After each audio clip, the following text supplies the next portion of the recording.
I don't know about y'all, but to me, they both sound very emotional. Talked to my man Ron Stu, and he was upset about Kamala losing. Upset, distraught, devastated. And you attribute that to him not having a father? Yes, because my mentality, see, you didn't have it there. My mentality is totally different. I had my mom and my pops in the house. I saw the dynamic. The dynamic is not what everybody makes it out to be. Everybody is imagining what they want their dynamic to be, and they're trying to create it. I lived it. It's totally different. And when I'm around niggas, I say, did you have your father in the house? No. Let me ask you a Did you have your father in the house? No. Let me ask you a question. Hold on. Let me ask you a question. Okay, go ahead. Your dynamic that you saw, you think that's every two-parent household in America? No, it's not, but it's stop. I'm not done. So that's your dynamic, and that's what you would... It ain't dynamic. You didn't have one. You didn't have one. I know. Zero. I know. So you can't gauge. And neither can you off of your fucking household. I can. No, you can't. Yes, I can. Ren, Because you he was sound crazy. prevalent. Yo, he was there. You can't compare a nigga who didn't have a father in their life to one that did. It's opposite.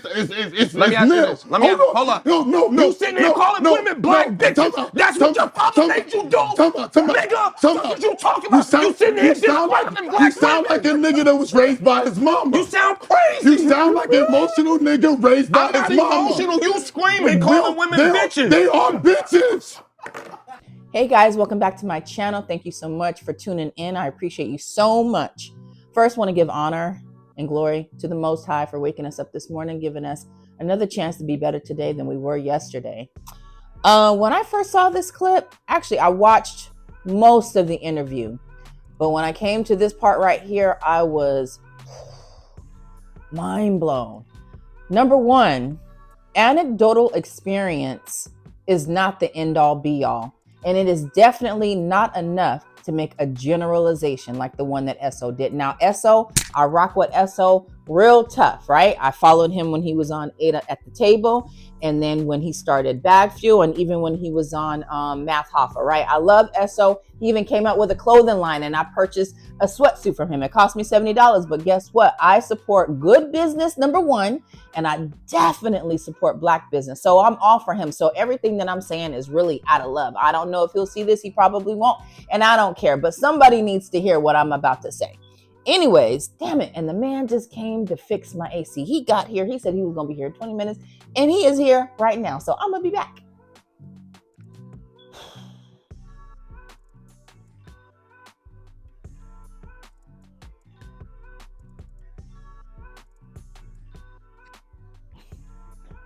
I mean, at this point, I have to just be grateful that the Creator blesses me enough to be able to pay for things. That's how I have to look at it.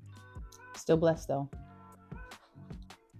So anyways, as I was saying, just because you experience something or you come to a revelation or this phenomenon does not mean that is how the world operates.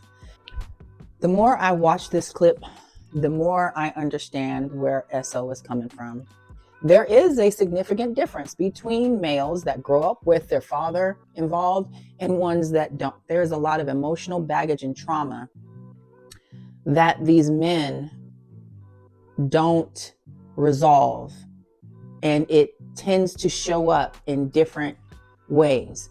I think what Esso was attempting to convey, although he could have did it in a more civilized way, was that because you were raised by your mother, who was an emotional person, men were being emotional about Kamala Harris losing. And he was able to pick up on a commonality between all of these men that were super emotional about her losing.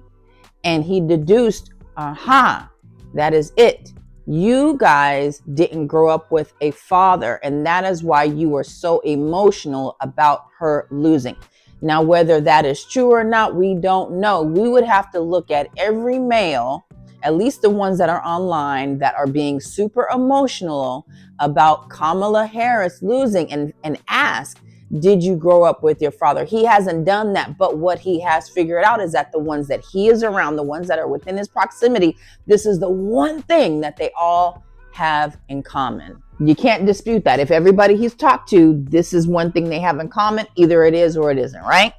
But my issue is this, and I'm hoping that Black men don't begin using that as a weapon to discredit other Black men, because I can see where this is going.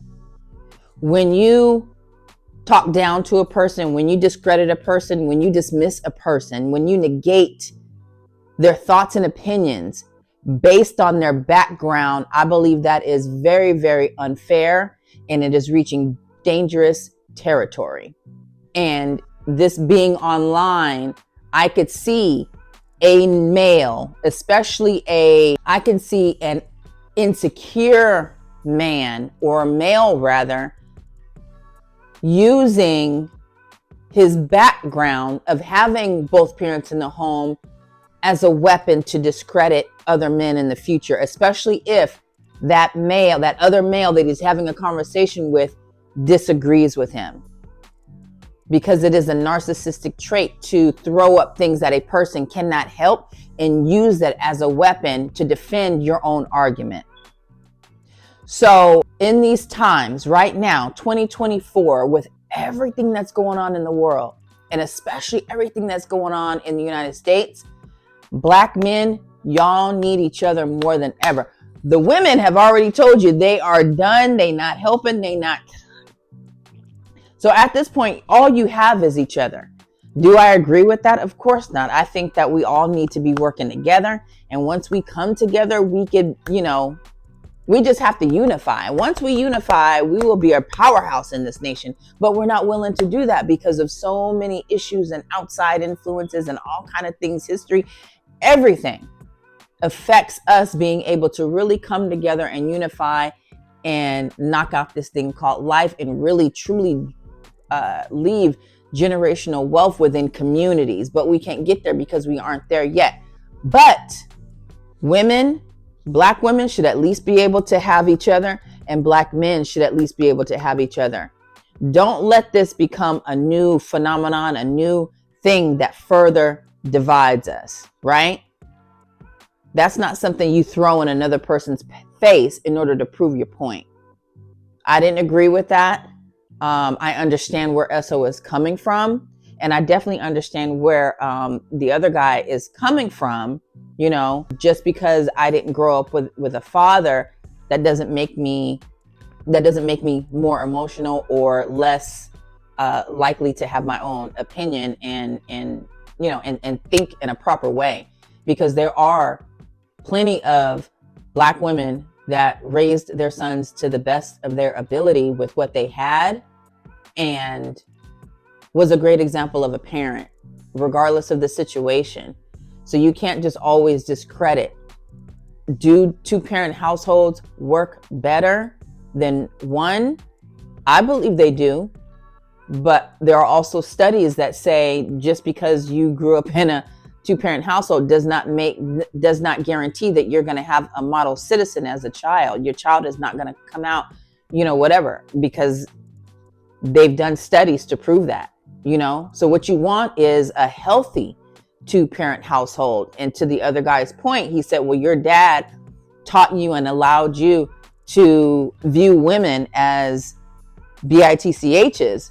Was that healthy? No. So at the end of the day, you may come from a two-parent household, but that doesn't make you better, because was that two-parent household well-rounded? Did you have positive influence throughout that time? That's what matters, But chime in and let me know what you guys think about this argument. I don't think it was productive for the culture at all. I really don't. And sometimes you just have to sit back and look and see what's in a person's heart when they speak. That's not something that a person can't help, is not something I would ever use to weaponize them or to discredit their point, because at the end of the day, we all have an opinion and we all have perspective. But where we come from and how we see the world is literally what shapes our beliefs. And you have to stop and think, why does this person feel that way? Oh, okay, because he grew up this way and he saw that way. So I can understand why Esso feels that way. Do I agree with it? No, but I understand why he thinks that way. His point is valid in his world, but not in the world. You dig?